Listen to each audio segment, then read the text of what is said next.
बात करने के लिए लॉगिन करें www.astrotak.com। नमस्कार, बहुत स्वागत है आपका। आप देख रहे हैं चाल चक्र और मैं हूं आपके साथ शैलेंद्र पांडे। जिस तरह की स्थितियां परिस्थितियां अभी चल रही हैं, तमाम लोग घरों में बंद हैं, काम धाम है नहीं, स्थितियां निगेटिव हैं।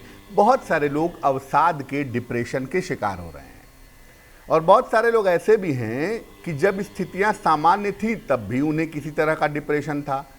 आखिर ये डिप्रेशन, ये अवसाद होता क्या है? कौन से ग्रह होते हैं जो डिप्रेशन या अवसाद पैदा करते हैं?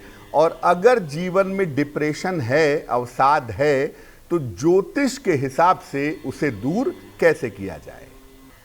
सबसे पहले जानते हैं कि आखिर कुंडली के वो कौन से ग्रह होते हैं जो डिप्रेशन या अवसाद पैदा करते हैं।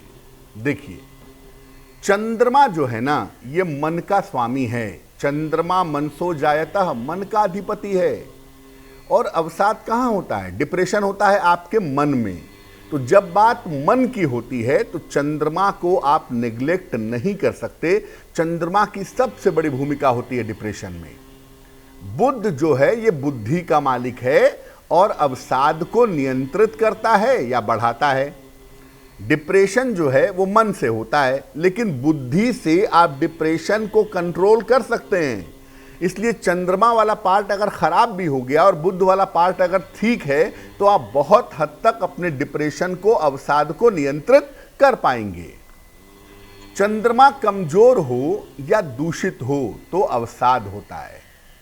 चंद्रमा कमजोर होगा तो थोड़ा कम होगा। चंद्रमा अगर खराब होगा तो डिप्रेशन ज्यादा होगा, काफी हाइपर लेवल पर पहुंच जाएगा। चंद्रमा को सबसे ज्यादा कमजोर करते हैं या दूषित करते हैं तीन प्लेनेट, शनि, राहु और सूर्य।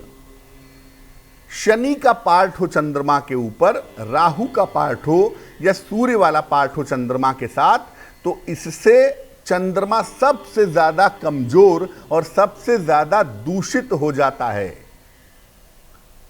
इनके प्रभाव से व्यक्ति अवसाद में चला जाता है। जब भी बात डिप्रेशन की होगी ना, आप कुंडली उठा करके देखिए, चंद्रमा कहीं ना कहीं प्रभावित हो रहा होगा। ज्यादा प्रभावित होगा, गहरा डिप्रेशन होगा। कम प्रभावित होगा, कम डिप्रेशन होगा। लेकिन चंद्र वाला पार्ट बड़ा इंपॉर्टेंट होता है जो व्यक्ति के जीवन में डिप्रेशन पैदा करता है।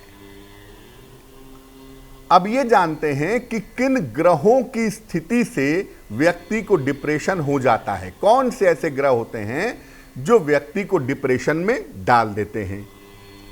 शनि या राहु अगर चंद्रमा को प्रभावित करें तो अवसाद की स्थिति बन जाती है। वैसे देखिए, राहु की दृष्टि नहीं होती तो आप ये सोचिए कि राहु चंद्रमा को देखेगा तो डिप्रेशन होगा, तो ऐसा नहीं होगा। राहु चंद्रमा के साथ बैठेगा ना, चंद्रमा राहु केतु के एक्सिस में आ जाएगा तो डिप्रेशन की संभावना बन जाएगी। शनि जब चंद्रमा को देखता है तो इसके दो हिस्से हैं।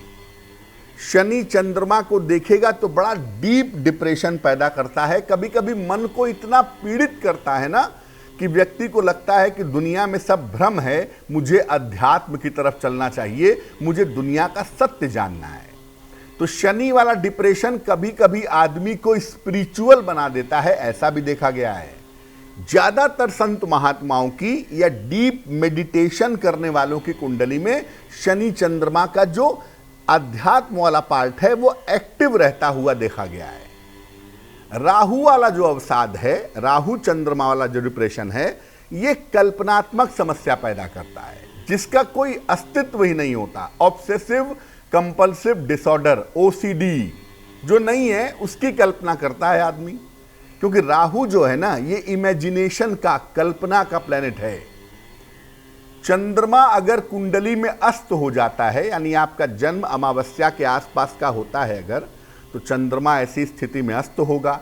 और चंद्रमा अस्त होगा तो भी अवसाद की स्थिति बनेगी, बन सकती है। चंद्रमा अगर खराब हो और बुध अगर ठीक हो तो हो सकता है आपको डिप्रेशन हो, लेकिन आप दवाइयां खा के, काउंसलिंग करके, ध्यान करके, पूजा उपासना करके अवसाद से बाहर निकल जाएंगे। लेकिन अगर बुध भी गड़बड़ हो गया तो अवसाद से निकलना काफी कठिन हो जाएगा। एक तरफ चंद्रमा खराब है, डिप्रेशन होगा, दूसरी तरफ बुध खराब है, बुद्धि भी काम नहीं करेगी, तो ऐसा डिप्रेशन बड़ा गहरा होता है और इससे निकलने में बड़ा वक्त लगता है। कभी कभी आदमी इससे कभी भी निकल नहीं पाता।